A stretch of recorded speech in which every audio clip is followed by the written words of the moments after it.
Hello dear friends, स्वागत है आप सभी का हमारे यूट्यूब चैनल सीयूटी ज्योग्राफी में। जैसा कि आपको पता लग चुका होगा कि सीयूटी ज्योग्राफी 2024 जो है उसकी नोटिफिकेशन आउट हो चुकी है। तो इस वीडियो में हम फुल डिटेल जानेंगे क्योंकि इस बार एनटीए ने कुछ चेंजेस किए हैं। तो उन चेंजेस को समझना बहुत ज़रूरी है, नहीं तो आप बहुत ज़्यादा कंफ्यूज होंगे अगर आप ढंग से नहीं समझेंगे और गलती भी कर लेंगे।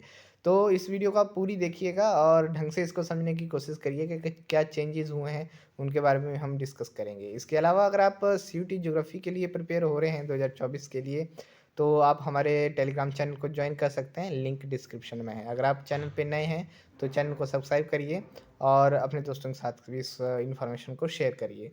तो चलिए हम वीडियो को स्टार्ट करते हैं, पूरी डिटेल सीयूटी के 2024 के बारे में जानने की कोशिश करते हैं और इसको ढंग से समझने की कोशिश आप करिएगा। राइट, तो सबसे पहले अगर हम देखें तो एग्ज़ाम फॉर्म डेट क्या है, वो है 26 दिसंबर 2023 से 24 जनवरी 2024 तक। मतलब लगभग आपके पास 1 महीने का टाइम है फॉर्म को भरने का। राइट, और फीस कटवाने का लास्ट डेट आपकी 25 जनवरी 2024 रहेगी, रात के 11:50 तक। राइट, तो ये डेट्स आप अपने माइंड में रखिएगा और टाइम से अपना फॉर्म भरने की कोशिश करिएगा। उसके बाद अगर हम फ़ीस की बात करें तो फ़ीस देखिए, आपको जो है 2 पेपर तो आपको भरने ही पड़ेंगे। कैसे? एक आपको जनरल टेस्ट का पेपर भरना पड़ेगा, जो पहले आपके जो आपको सब्जेक्ट का पेपर देते थे उसी में 25 नंबर का पेपर आता था, लेकिन अब ये अलग से इन्होंने कर दिया है।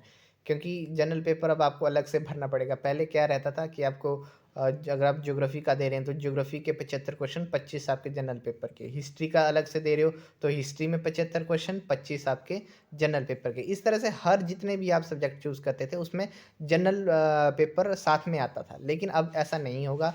अब जनरल पेपर सिर्फ़ एक बार होगा और एज़ अ सब्जेक्ट उसको आपको चूज़ करना पड़ेगा। एक बार आपका जनरल पेपर हो जाएगा और उसी के मार्क्स, चाहे आप फिर कितने भी सब्जेक्ट्स भरें, हिस्ट्री भरें, ज्योग्राफ़ी भरें, इकोनॉमिक्स भरें, उसके उस जनरल पेपर के ही मार्क्स उन सब में ऐड होंगे। राइट? तो इसको थोड़ा-सा समझने की कोशिश करिएगा। आपको जनरल पेपर भरना ही है और साथ में अपना एक सब्जेक्ट भरना है। तो इस हिसाब से 2 तो मिनिमम आपको भरने ही पड़ेंगे, क्योंकि 2 तो हर यूनिवर्सिटी माँगती है। जैसे जेएनयू है, अगर आप जेएनयू ही आपका टारगेट है, तो जेएनयू में आपको जाने के लिए आपको जनरल पेपर को भरने की ज़रूरत नहीं है, क्योंकि जेएनयू जनरल पेपर के मार्क्स ऐड ही नहीं करता है। वो सिर्फ़ पेपर 2 जो आपका मेन पेपर होता है, सब्जेक्ट पेपर होता है, जैसे ज्योग्राफ़ी है, तो वो ज्योग्राफ़ी के मार्क्स ही कंसीडर करता है। लेकिन मैं आपको फिर एडवाइस करूँगा, क्योंकि अगर जेएनयू के लिए ही आप फुली फ़ोकस्ड होंगे तो आप जनरल पेपर नहीं भरेंगे, लेकिन अदर यूनिवर्सिटी आपसे जनरल पेपर माँगेंगी और अगर आप जनरल पेपर अदर यूनिवर्सिटी के लिए नहीं भरा होगा तो फिर आप एलिजिबल वहाँ जाने के नहीं होंगे। राइट? तो आप जनरल पेपर भी ज़रूर भरिएगा, चाहे भले ही आपका जेएनयू भी आपका टारगेट हो। तो जनरल पेपर और आपका पेपर के साथ मिला के आपके ₹1200 मिनिमम 2 पेपर्स के लगेंगे।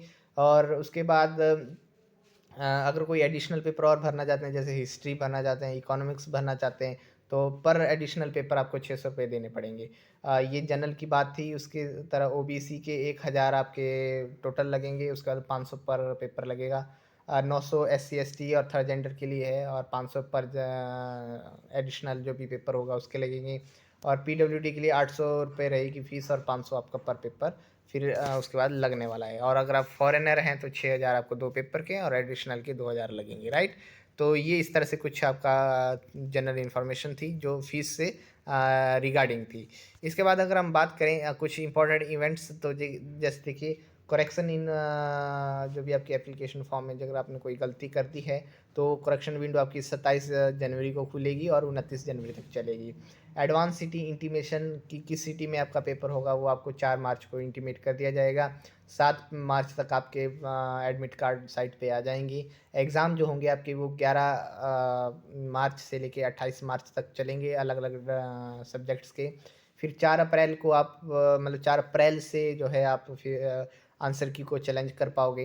राइट? उसके बाद ड्यूरेशन ऑफ एग्जामिनेशन इस बार इन्होंने कम कर दी है, क्योंकि हर पेपर में अब 75 क्वेश्चन ही आने वाले हैं। 25 क्वेश्चन कट गए हैं, जो पहले हर पेपर में 25-25 क्वेश्चन आते थे सब्जेक्ट के साथ, वो अब कट गए हैं। अब सिर्फ 75 नंबर का पेपर होगा और आपके पास 105 मिनट होगी, यानी कि 1 घंटा 45 मिनट, पौने 2 घंटे रहेंगे।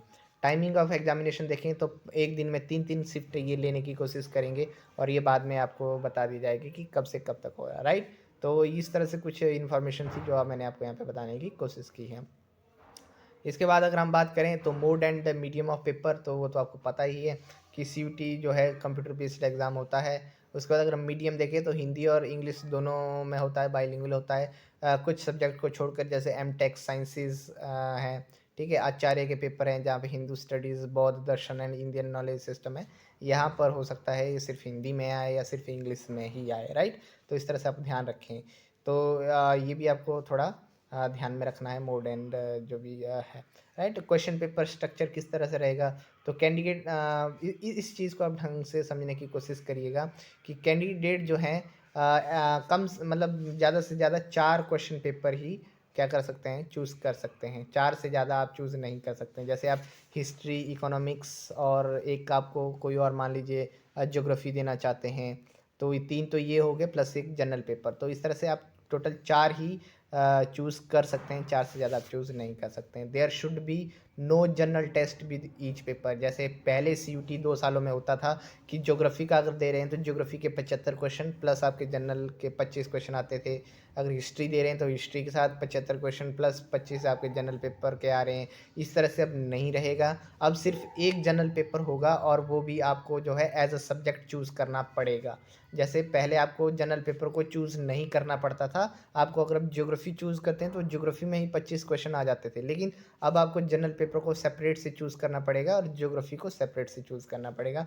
तो अब जाके आपके मिनिमम तो ऐसे ही 2 पेपर बन जाएंगे। तो इस चीज़ का आप ध्यान रखिएगा।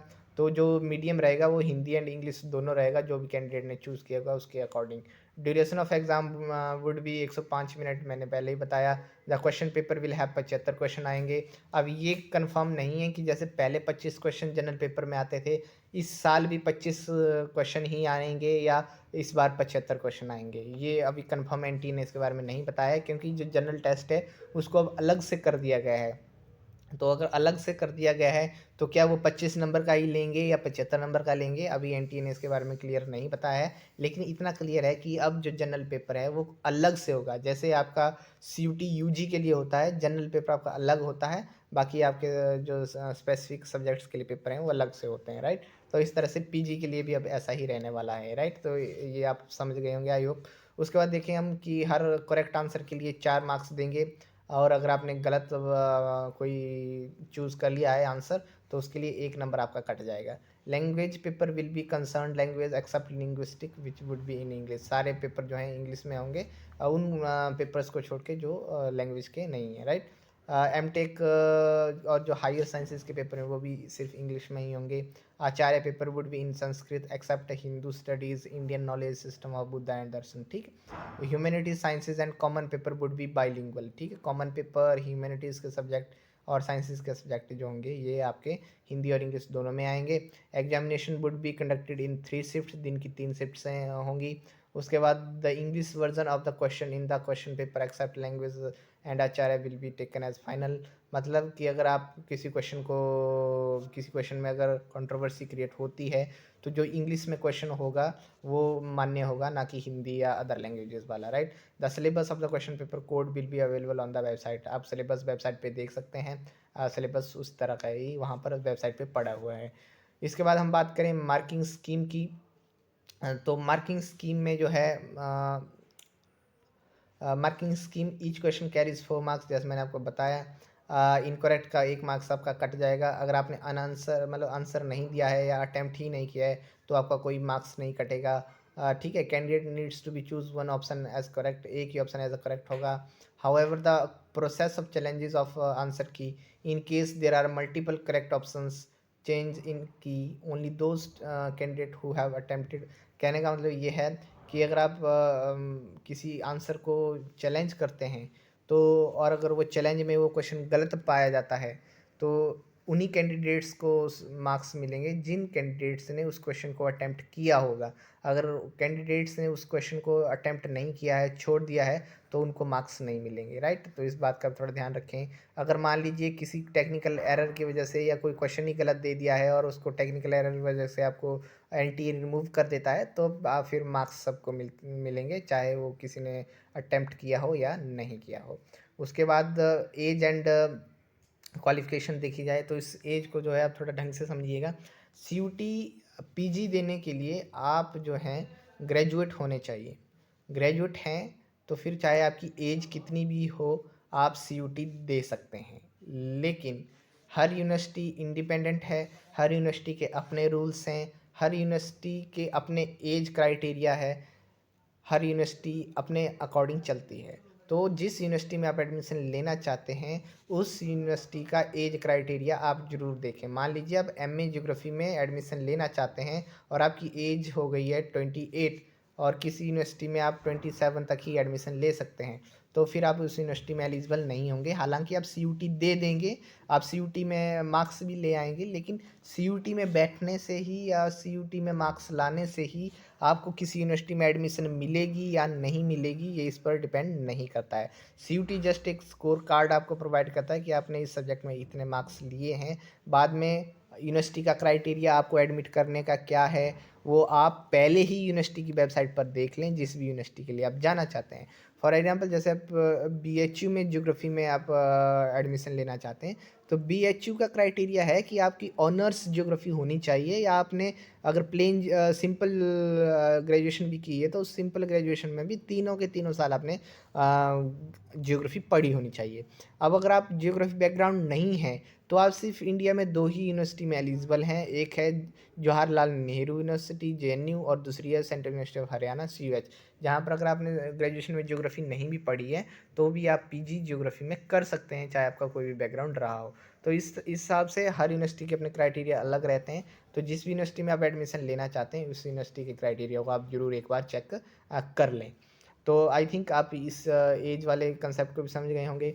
उसके बाद अगर हम शेड्यूल ऑफ एग्जामिनेशन देखें तो जैसा कि मैंने आपको बताया कि कंप्यूटर बेस्ड एग्ज़ाम होगा। पहली शिफ्ट आपकी 9 से 10:45 तक चलेगी, दूसरी शिफ्ट आपकी 12:45 से 2:30 तक चलेगी, तीसरी शिफ्ट आपकी 4:30 से 6:15 तक चलेगी। हर शिफ्ट आपकी 105 मिनट की होगी, 1 घंटा 45 मिनट की, राइट। जो पीडब्ल्यूडी कैंडिडेट हैं उनको पर आवर के हिसाब से 20 मिनट एक्स्ट्रा मिल सकते हैं अगर उनका जो क्लेम है पीडब्ल्यूडी का वो वैलिड है, राइट। तो एक दिन में 3 शिफ्टों में ये पेपर निकालेंगे, 105 मिनट का एक पेपर रहेगा जिसमें 75 क्वेश्चन आपको आएंगे, राइट। तो इस तरह से ये कुछ इन्फॉर्मेशन थी जो मैंने आपको यहाँ पे प्रोवाइड करवाने की कोशिश की है सीयूटी 2024 के रिलेटेड। सबसे बड़ा चेंज जो सीयूटी 2024 में हुआ है वो चेंज ये है कि इन्होंने जनरल पेपर को अब अलग से एज अ सब्जेक्ट मान लिया है। जो ये पहले हर सब्जेक्ट में जनरल पेपर डाल देते थे, 25 क्वेश्चन डाल देते थे, वो अब नहीं होगा। जनरल पेपर जो होगा वो एज अ सब्जेक्ट होगा, राइट। तो इस चीज़ को आप थोड़ा अलग देख के चलें। जब आप अपना फॉर्म भी भरेंगे तो भी इस बात को उस टाइम आप थोड़ा ध्यान रखिएगा। और बाकी आपको किस तरह से फॉर्म भरना है इसके ऊपर भी हम जल्द ही एक वीडियो प्रोवाइड करेंगे। तो अभी टाइम है, अभी 1 मंथ आपके पास है, जैसे ही हमें टाइम लगता है आपको हम वीडियो वो भी प्रोवाइड करवाएंगे। तो आप जुड़े रहिए हमारे यूट्यूब चैनल के साथ, और अगर आपने अब तक इसको सब्सक्राइब नहीं किया है तो सब्सक्राइब भी कर लीजिए ज़रूर से। और अगर आप ज्योग्राफी के स्टूडेंट हैं, सीयूटी पीजी ज्योग्राफी के लिए प्रिपेयर हो रहे हैं, तब तो आप ज्वाइन कर ही लीजिए हमारा टेलीग्राम चैनल भी, और इस चैनल को भी आप सब्सक्राइब कर लीजिए क्योंकि ज्योग्राफी से रिलेटेड ज़्यादा इन्फॉर्मेशन हम यहाँ पे आपको प्रोवाइड करवाते हैं। तो मिलते हैं आपके साथ नेक्स्ट एक और इन्फॉर्मेटिव वीडियो में, तब तक के लिए धन्यवाद।